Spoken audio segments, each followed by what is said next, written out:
Мене ме водат некако слични мисли од прошлата сабота, па се надам дека нема да го расипам роден денот на Ивана, ама нема. Нема, затоа што, ќе викнам полека, во прва брзина втора. Затоа што почетокот ќе биде таков како што ќе биде за да поентираме. Значи, се сеќавате ли како почнавме минатата сабота? Ова е сосема случајно. Се сеќавате како почнав минатата сабота? Со која мисла? Подобро никогаш да не бев се родил.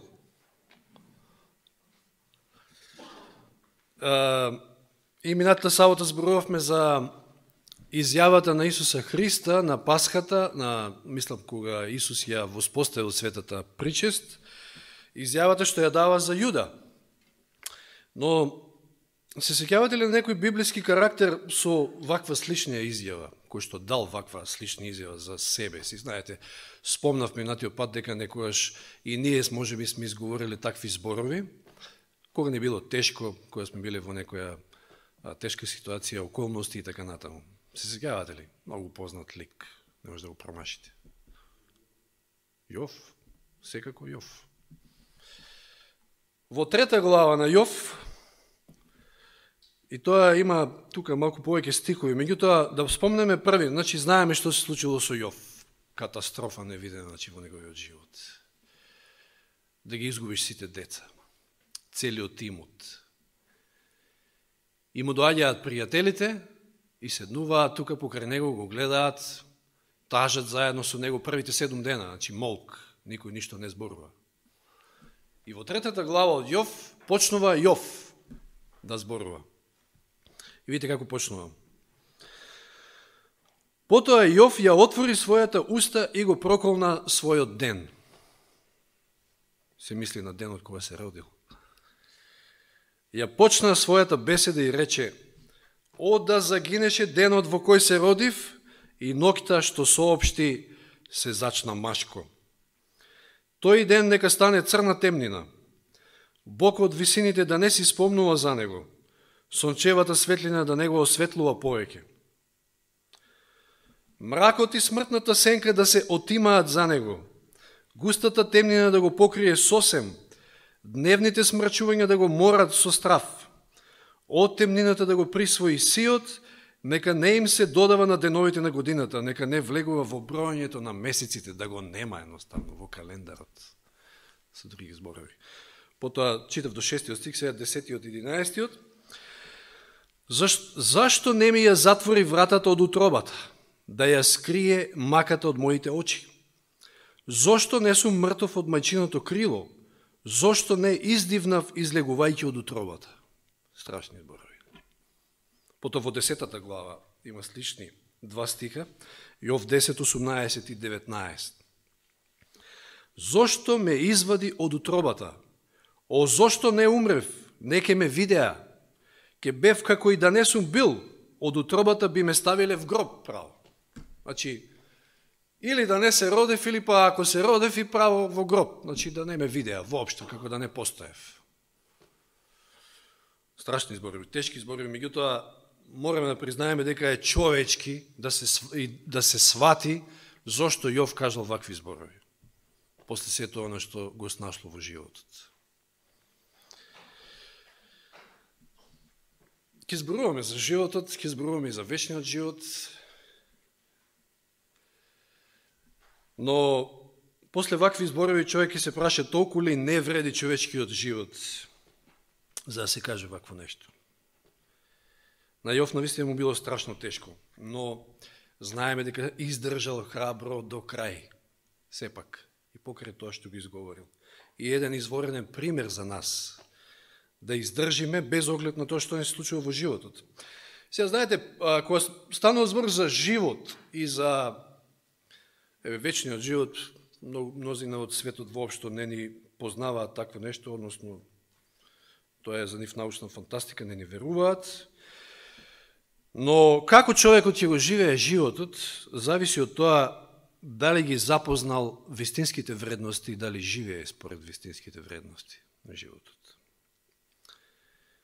Ако не е така, тогаш целиот живот ќе го живее погрешно. наопаку. И прашање е дали ќе го живее и доколку ќе доживее, доколку не ги запознае вистинските вредности. Еве, во пуката зборувавме за создавањето. Дали забележавте еден ред на нештата, како Господ ги создавал? Конкретно зборам за нештата на земјата. Значи, оставете сега светлината, нели, на почетокот, па сонцето, месечината. Меѓутоа, оние нешта на земјата, како ги создавал? Пред земја, се појави земја. Па трева, па дрвја, па птици, риби, лазачи, добиток и земни зверови. Некако како да создал според нивната важност и вредност, не дека не е важно и тревата, и дрвјата се многу важни. Зборувавме за воздух и така натака. Порано имаше ден на дрвото, се садеа многу дрва. Важноста, има и важност и дрва, и сите. И сето ова, меѓутоа редот, значи земја, трева, дрвја, птици, риби, лазачи, добиток, земни зверови, за на крајот го создаде човекот, односно најпосле жената. Сега да ги погледнам овака сестрите сите во очи.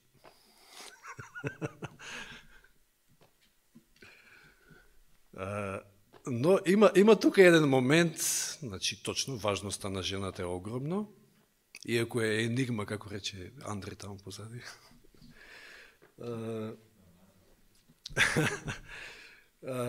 Но забележувате како беше создадена, се беше создадено со Словото Божјо. Не знам дали тоа се истакна во пуката, мислам дека беше кажано.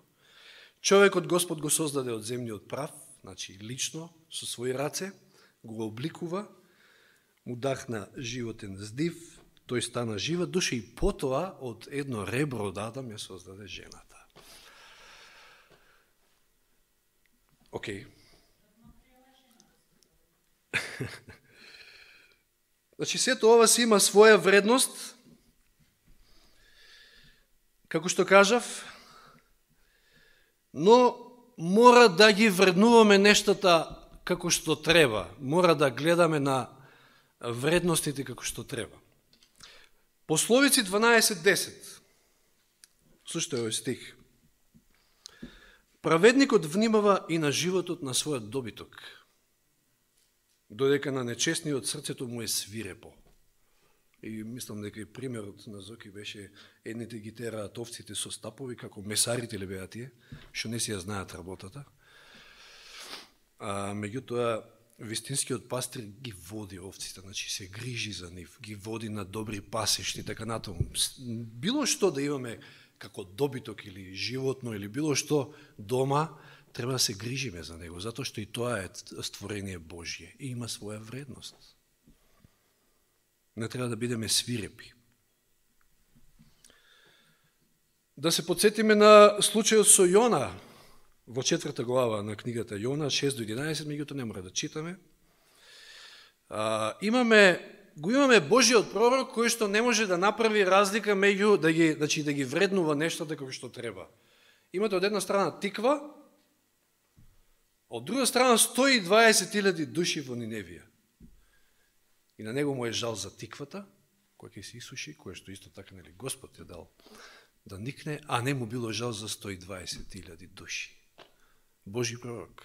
Меѓутоа не ги вреднувал нештата како што треба.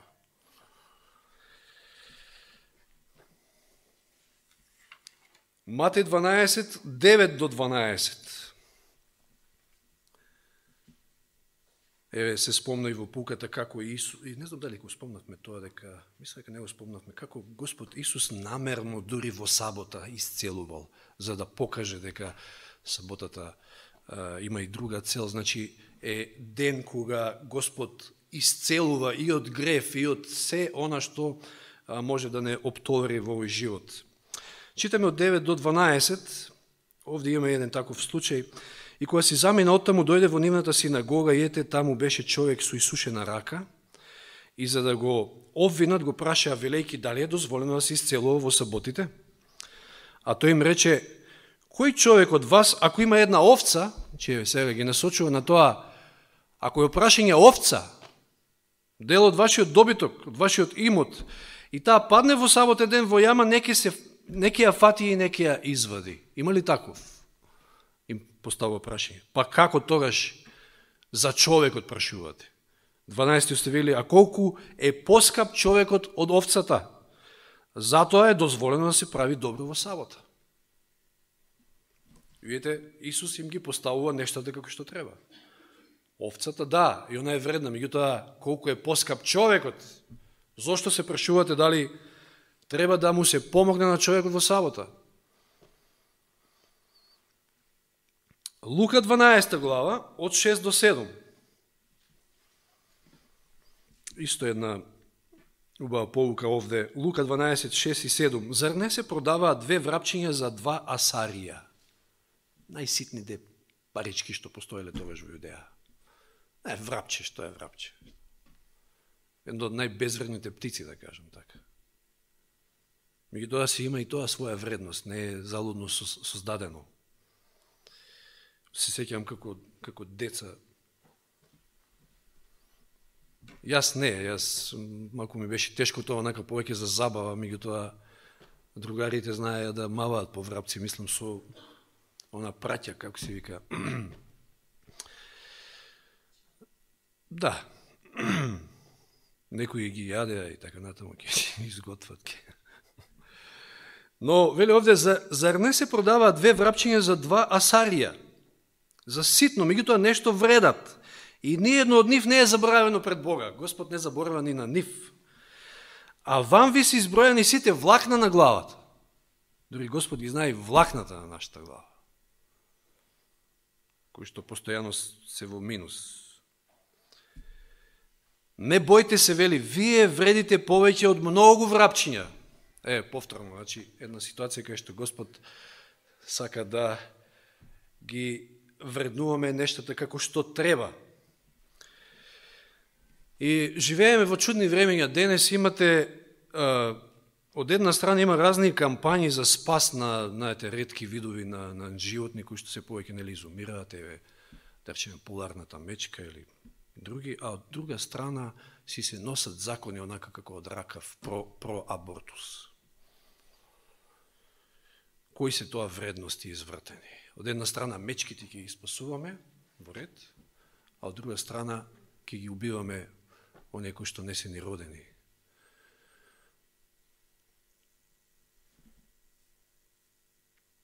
Време во кое што човечкиот живот не вреди ништо.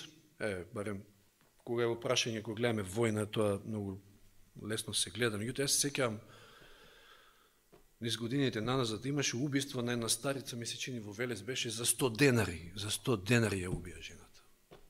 Може би убиецот не знаел дали се само 100 денари, во секој случај, зашто морал да ја убие? Во кое време живееме? Матеј 22, од 35 до 39.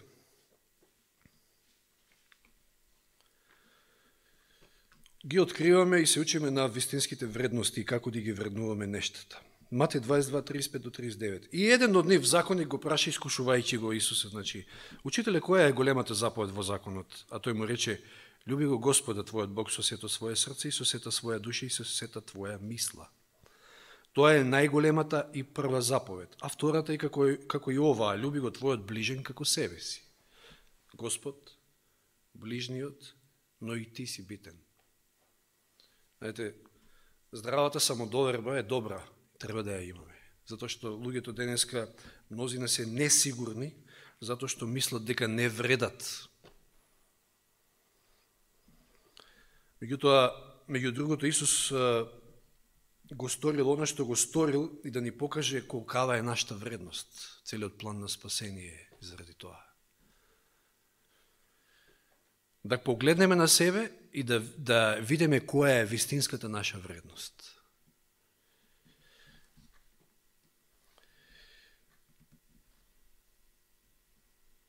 Овде, меѓу другото, од овие стихови се гледа и колкава е вредноста на љубовта. Меѓутоа, за тоа е малку подоцна. Што е, како ги вреднувате нештата? Нели, вредноста е нешто односно вредноста на нешто е дотолку поголема колку што тоа е ретко, поретко го има, да речеме. Че она што е ретко, навистина има голема вредност. Но Господ нас не создал сите, и сите сме ретки, односно сите сме уникати. Сите сме, нема друг Борче, нема друг Зоран или така натаму. Сите сме уникати во неговите очи. Сите сме бисери, како што вели во една парабола. Сите имаме непроценлива вредност. Некои луѓе, денеска живееме во такви изопачени, значи времења со извртени вредности, луѓето сметаат дека се повеќе вредни ако закачат некој богат накид на себе, ако облечат нешто модерно, за некоја марка, знаете, позната, и според тоа се повредни. И лудо е, наистина, сулудо е како луѓето гледаат на тие нешта. На времето се сеќавам, ако немаше Левис 500 кец, и ти не си подобен за во друштво. Тоа беа тие времења кога бев средношколец тука некаде, 90-тите. Страшно. Но што ни вели Светото писмо со оглед на ова? Како Бог ги вреднува луѓето? Бог не прикачува монетарна вредност на луѓето, знаете, како што луѓето тоа го прават самите. Што вели во Јаков, 2 глава од 1 до 4, сикавате на овие стикови, нели? Јаков 2, 1 до 4, браќе мои, имајте вера во нашиот славен Господ Исус Христос, не гледајќи кој е кој. Затоа што Господ е таков, не гледа кој е кој. Зашто ако во вашето собрание дојде човек со златен прстен и со светла облека, а влезе и сиромо во бедна облека, и сега што правиме? Вика, па погледнете во оној со светла облека и му речете, ти седни тука убаво, во првите редови, а на сиромашниот му речете, таму на магарешката клупа. Стој таму или седни до моето подножие. Не правите ли разлика помеѓу себе и така станавте судии со лоши помисли? Ова се лоши помисли, ако така размислуваме, ако така ги делиме луѓето. Значи, Господ така не ги вреднува и Господ така не ги дели.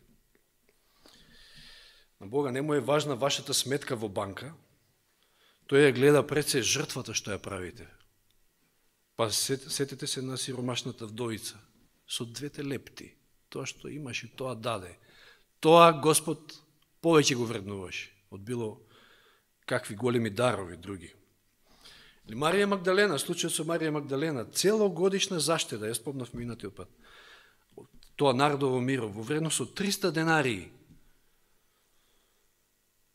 Но тоа е тоа што тоа го прави љубовта. Господ ги вреднува плодовите на духот, а најповеќе љубовта, како највредна, најголема. Друго што има голема вредност е вистината. Вистината има огромна вредност. За вистината паднале многу животи, се дале многу животи. И треба да внимаваме како се однесуваме кон вистината. Филипјаните 3:8. Во овој стих, кога читаме Исус Христос, читаме вистина, затоа што тоа е вистината. Филипјаните 3:8. Во суштина, јас и сега сметам се за загуба заради преважното познавање на Христа Исуса, мојот Господ, заради кого изгубив се и се сметам за отпад за да го придобиам Христа. За вистината, сето друго е загуба, ако ја немате вистината. Се е џабе друго, ако ја немате вистината. Се сметам, вели Павле, за отпад, за да ја придобиам вистината, Христа да го имам.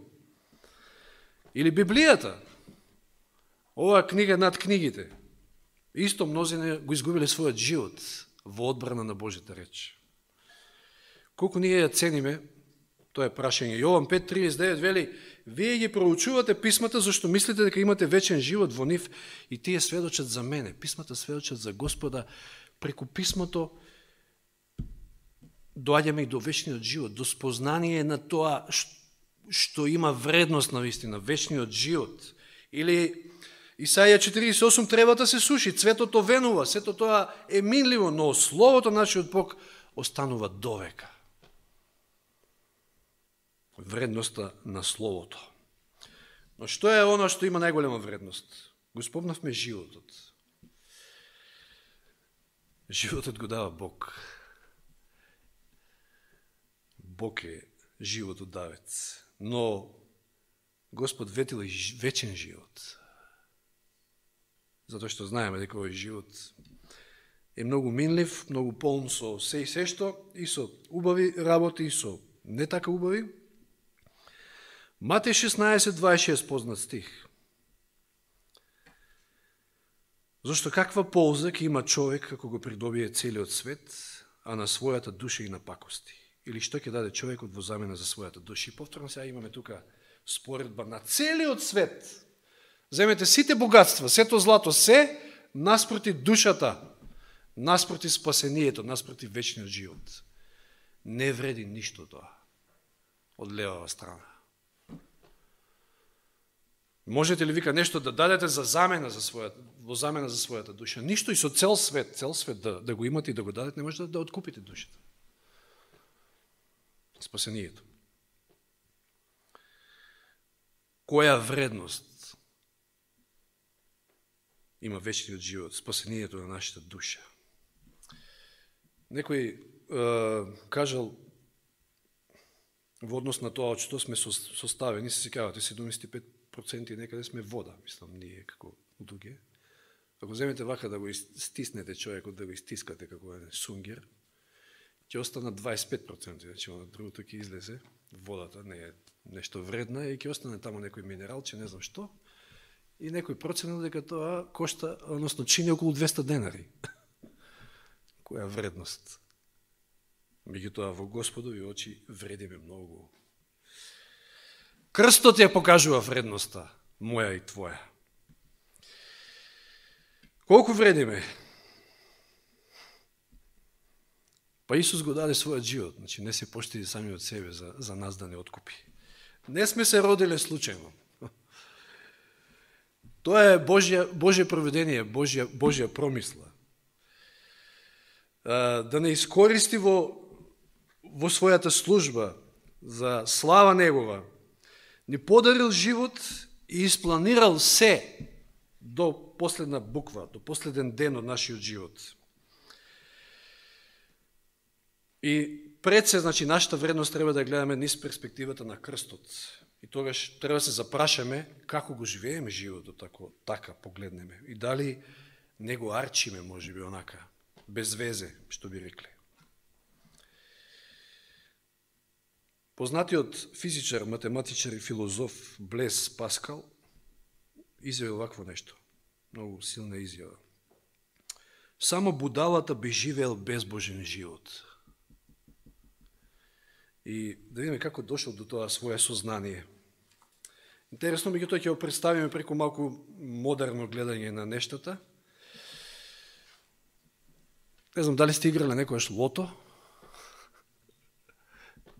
Јас никогаш, ако ми верувате, никогаш не ме привлекувало тоа нешто. Никогаш ни едно ливче немам подполне тој живот.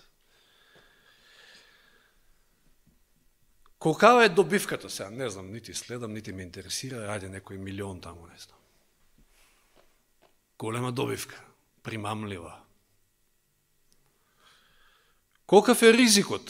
Се тоа зависи од вас, колку ливчиња ќе купите, колку ќе сте спремни да изгубите, меѓутоа за лотото не знам, да, се навлекуваат некои на лото, меѓутоа по тие коцкарници луѓето си ги губат сите пари до крај. Ризикот е огромен за некои, кои ќе се навлечат пред се. Ќе добијат малку и потоа се лажат. Колкави се шансите за добивка? Скоро никакви, би рекле, кој е прашање лото. И сега, во споредба со лото или некоја игра на среќа, спасението. Еве, Јован 3:16 само. Зашто Бог толку го возлюби светот, што го даде својот единороден син, та секој кој што ќе поверува во него да не загине, туку да има живот вечен. Колкава е добивката? Огромна, бесконечна, не се спореди. Непроценлива. Колкав е ризикот? Никаков. Верувај. Верувај ќе биеш спасен. Кој ризик е тоа? А колкави се шансите за добивка? 100% за добивка на спасението. Зашто тоа ни е ветено преку вера. Го добиваме како дар. И па затоа Блес Паскал рекол и ние мора да се сложиме дека само будалата може да живее безбожен живот. Затоа и оној стих, таа споредба со целиот свет и од друга страна душата, спасението. Добивката навистина е бесконечна. Во Марко 10 глава, ако отвориме и ги читаме оние стихови, Марко 10, 28 до 30, каде предходна е средбата со богатиот младич и Исус вели дали тешко на богатиот да влезе во Божјото царство. И Петар слуша и вели, почнува да зборува во 28 стих, Марко 10, гледај, ние оставивме се и одиме по тебе. Оставивме се, одиме по тебе. И Исус, и демек, што ќе добиеме сега тоа? Исус одговори и рече, вистина велам, нема никој кој ќе остави куќа или браќа или сестри или мајка или татко или деца или ниви заради мене и заради Евангелието, а да не прими сега 100-кратно во ова време куќи и браќа и сестри и мајки и деца и ниви заедно со гонењето, нели? Значи не е се така убаво, знаеме, во христијанството има и зачинето од се по нешто, а во идниот век вечен живот. Еве што ќе добиете. И браќи, и сестри, и куќи, и така натаму. И на крајот, во идниот век и вечен живот. Ете ја таа бесконечна добивка. Ризикот рековме дека е никаков, треба само да веруваме од се срце вистински. Минатиот пат зборувавме за Јуда, сега ми доаѓа мислата, значи тој не сакал да се предаде целосно, тоа за него представувало ризик, затоа што ако се предаде целосно, ќе не може да се повлече. Затоа бил на дистанца, па завршил како што завршил. Поука исто за нас, нема дистанца со Господа. Или си со него и му се предаваш или не. И затоа вели таму, подобро да си студен или врел, сега млак, никако не си, ни така, ни така. Шансата за добивка 100%. Че животот и тоа како е вреден да се живее, и тоа онака квалитетно во служба на Бога пред се.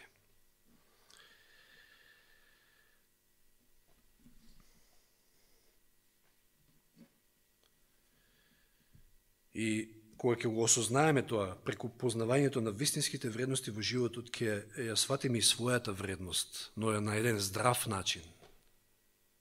Зошто велам вака? Затоа што сега ќе рече некој, опа, види колку сум ја вреден, значи Господ го дал својот живот, односно Исус, нели, Синот, и може тука да отидеш во правец кој што не треба. Меѓутоа, затоа тука треба се присетиме на една друга вистина. Од што сме создадени? Од земскиот прав, од земја, што е толку вредна. И тоа според неговиот лик, Господ својот лик го впечатил во земјата, во земскиот прав, во таа глина. Не во нешто друго. Ако читате таму во Битие 2 глава, значи е пак кај создавањето, малку допирни точки со пуката, имало злато во реката таму. Злато, драги камења и така натаму, вели бдели, не знам ни што е тоа, оникс. На површината биле пред да човекот падне во грев. Меѓутоа Господ не создал ни од злато, ни од ништо, туку од земскиот прав. И не создаде за своја слава, како што вели Исаија 43:7, за да него го прославиме.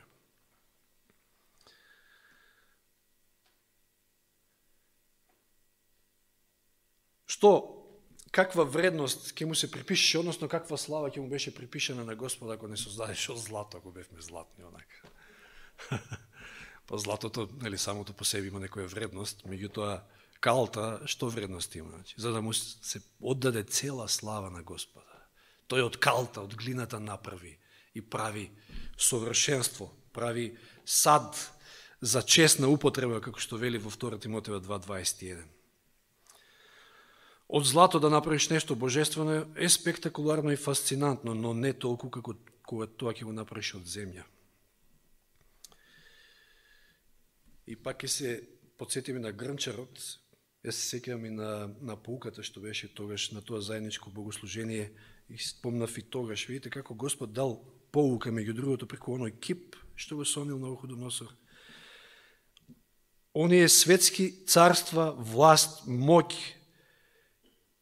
од злато, од највредниот метал, па надолу кон се поневредноти, на крајот таму долу глина. Човече, освести се, мора да сватиш дека си само глина. И тоа глина, која што, ако не му се предаде во раците на грмчарот, ништо од тоа нема да биде.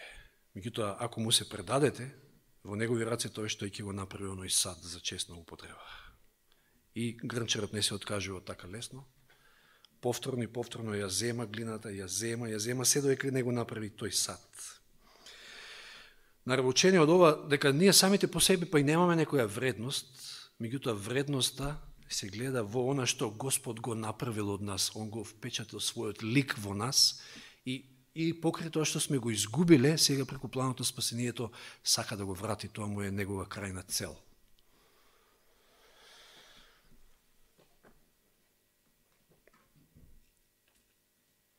Препознајте ги вистинските вредности и живеете за нив.